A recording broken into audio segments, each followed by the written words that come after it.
Madam President, I'd like you to hear a quote.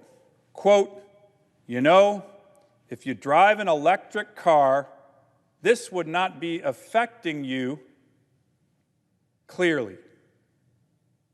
You know, if you drive an electric car, this would not be affecting you clearly," unquote. That was our Secretary of Energy, Jennifer Granholm, yesterday as she told reporters all about the cyber attacks on the Colonial Pipeline and the ensuing gas shortages and price spikes. Think about that, America. Of course, the media just let her go. They didn't ask her if she knew that just as meat doesn't come from a grocery store, energy just doesn't come from a wall. It just doesn't appear like magic when you plug into it, that it comes from many sources, including natural gas, including oil. The media didn't ask that natural gas, yes, and oil, they need pipelines.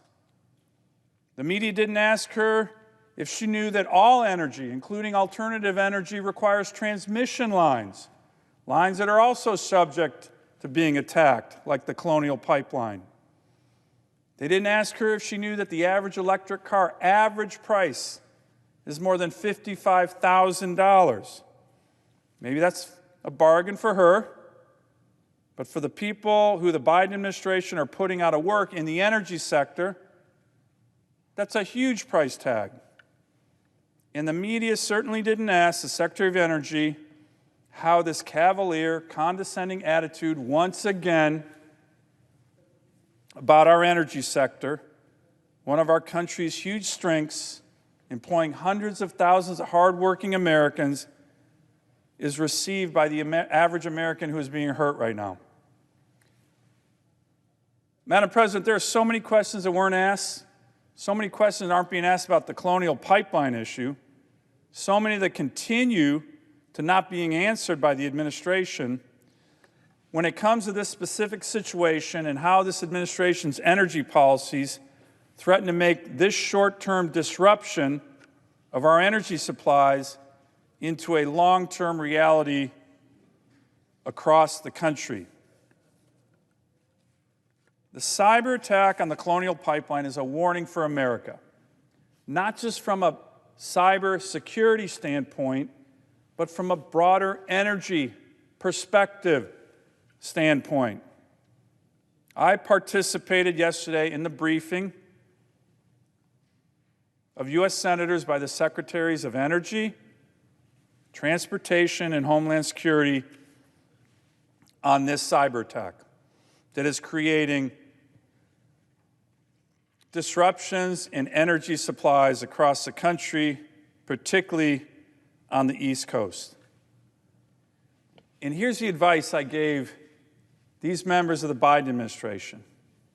Respectfully, I said that I feared this is going to be commonplace, this kind of disruption, not just from a cyber standpoint, but if we don't change the Biden administration's energy policies for America. What was I talking about? They're restricting the production of American energy.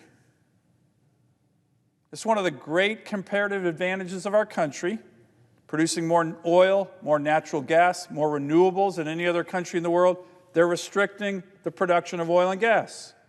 You have senior administration officials going to Wall Street saying, don't invest in energy companies. You have federal agencies that are either killing pipelines or slow-rolling pipelines.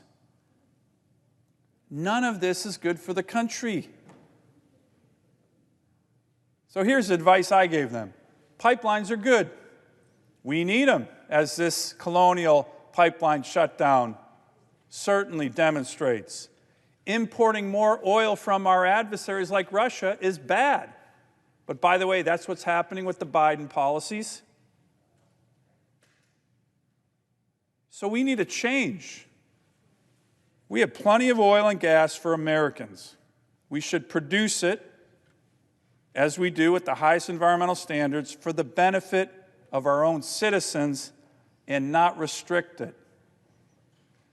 or, Mr. President, this issue, this kind of disruption, is going to be much more commonplace in our country.